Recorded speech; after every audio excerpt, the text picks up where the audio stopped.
வந்து சொல்கிறாங்க, இந்த மாதிரி ரெக்கார்டிங்கும் வந்து அதே மாதிரி ஃபங்க்ஷனையும் வந்து ஒரே நாளில் வச்சுக்கலாம், எந்த பிரச்சனையும் கிடையாதுன்னு சொல்லிட்டு சொல்லிடுறாங்க. அதனால் சரி ஓகே ரெக்கார்டிங் வேலையெல்லாம் பாருங்க மாப்பிள்ள, பிரீத்தி இருக்கிறதால எவ்வளோ யூஸ்ஃபுல்லாக இருக்குது, அவள் எவ்வளோ நல்லா பண்ணுறா, எல்லாமே வந்து கரெக்டாக வந்து ஏற்பாடு பண்ணிடுறா அப்படின்னு சொல்லிட்டு பாராட்டுறாங்க ஜெயா.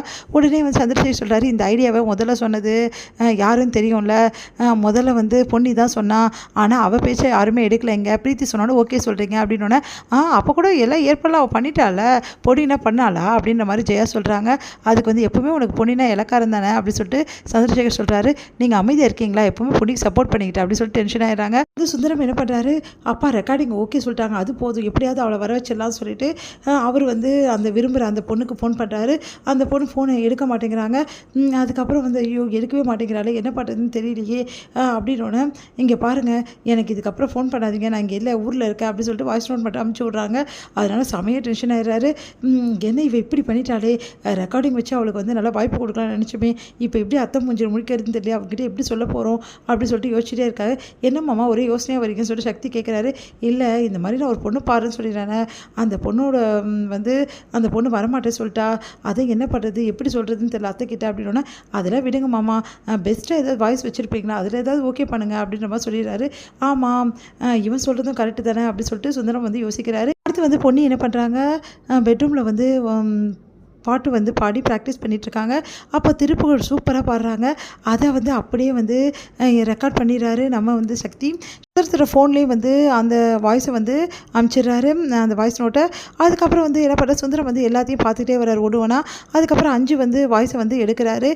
இது ரொம்ப நல்லாயிருக்கு இந்த வாய்ஸ்ன்னு சொல்லிட்டு பொன்னியோட வாய்ஸை அதில் சேர்த்துடுறாரு. சேர்த்துட்டு எடுத்துகிட்டு போயிட்டு, அத்தை இந்த மாதிரி நான் வந்து வர சொல்லியிருந்தேன் ஒரு பொண்ணை ரெக்கார்டிங்காக, அந்த பொண்ணு வரல அத்தை, அவளுக்கு வந்து எங்கே போனான்னு தெரியல, அதுக்கு நான் கேன்சல் சொன்னதால அந்த பொண்ணு வரல அப்படின்ற மாதிரி சொல்கிறாரு.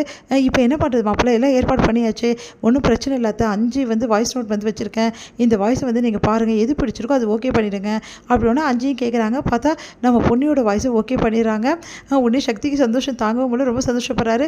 சரி ஓகே இந்த லாஸ்ட்டாக பாடின திருப்பூர் பாடின பொண்ணை ஓகே பண்ணிடலாம், இந்த பொண்ணு ரொம்ப நல்லா இருக்க வாய்ஸு, நிஜமாவா அப்படின்னு சொல்லிட்டு எல்லோரும் கேட்டால், ஆமாம் ரொம்ப கண்டிப்பாக இந்த பொண்ணு தான் பாடணும் அப்படின்னு சொல்லிட்டு முடிவு எடுத்துட்டாங்க. ஆமாம் நீங்களே வந்து பொன்னியை செலெக்ஷன் பண்ணிட்டீங்களே அப்படின்னு சக்தி சந்தோஷப்படுறாரு. அடுத்து வந்து எல்லாருமே வந்து சரி ஓகே ரெக்கார்டிங் வர சொல்லுங்கள் அந்த பொண்ணு. இந்த பொண்ணு யார் அப்படின்னு சொல்லிட்டு பார்த்துட்டே இருக்காரு. வேறு யாரும் கிடையாது, எல்லாம் பொன்னி தான் அப்படின்னு எல்லாரும் அதிர்ச்சி சொல்லிடுறாங்க. ஆமாம் பொன்னி இதை செலெக்ஷன் பண்ணியிருக்காங்க அப்படின்னு ஒன்று சுந்தரத்துக்கு டென்ஷன் தாங்கவே முடியல. எப்படி பொன்னியோட வாய்ஸு என்னோட மொபைலில் அப்படின்னோடனே, எல்லாம் நான் தான் காரணம், பொன்னி பாண்டதை நான் அமிச்சதே உங்களுக்கு நான் தான் அப்படின்னோடனே எல்லாரும் அதிர்ச்சி சொல்லிடுறாங்க. இதை நான் ஒத்துக்க முடியாது, அதெல்லாம் வேலைக்கு ஆகாது அப்படின்னு நம்ம ஜெயா சொல்கிறாங்க. ஏம்மா நீங்கள் செலெக்ஷன் பண்ண மேலே உங்களுக்கே நம்பிக்கை கிடையாதா அப்படின்னு சொல்லிட்டு கேட்குறாரு நம்ம சக்தி. அதை கேட்டு வந்து ஜெயா என்ன பண்ணுறதுன்னு தெரியாமல் தவிக்கிறாங்க. என்ன ஜெயா அவன் கரெக்டாக தானே சொன்னான், அப்போ நீ செலெக்ஷன் பண்ணது தப்பா, நீ தப்பு பண்ணுவியா அப்படின்னோடனே, நான் தப்பு பண்ண மாட்டேன்ல, அப்போ வந்து பொன்னியோட வாய்ஸ் வந்து எடுத்திருக்க, இதில் என்ன தப்பு இருக்குது அப்படின்னோடனே, அப்போது பொன்னி தான் பாட போகிறாளா அப்படின்னு சொல்லிட்டு எல்லாம் சந்தோஷப்படுறாங்க.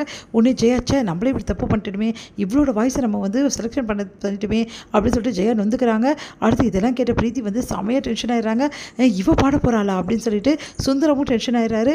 இந்த விஷயத்தை பொன்னிக்கிட்ட சொன்னோன்னா பொன்னி வந்து நான் எப்படிங்க பாடுறது அப்படின்னா, அதெல்லாம் தெரியாது, இந்த வாட்டி நீ தான் பாடுற, கண்டிப்பாக உன்னை பாட வச்சு தீருவேன் அப்படின்னு சொல்லிட்டு சக்தி சொல்கிறாரு. யார் பொன்னி அப்படின்னு சொல்லிட்டு போனோன்னே பொன்னி வந்து நம்மளால் பண்ண முடியுமா அப்படின்னு யோசிக்கிறாங்க.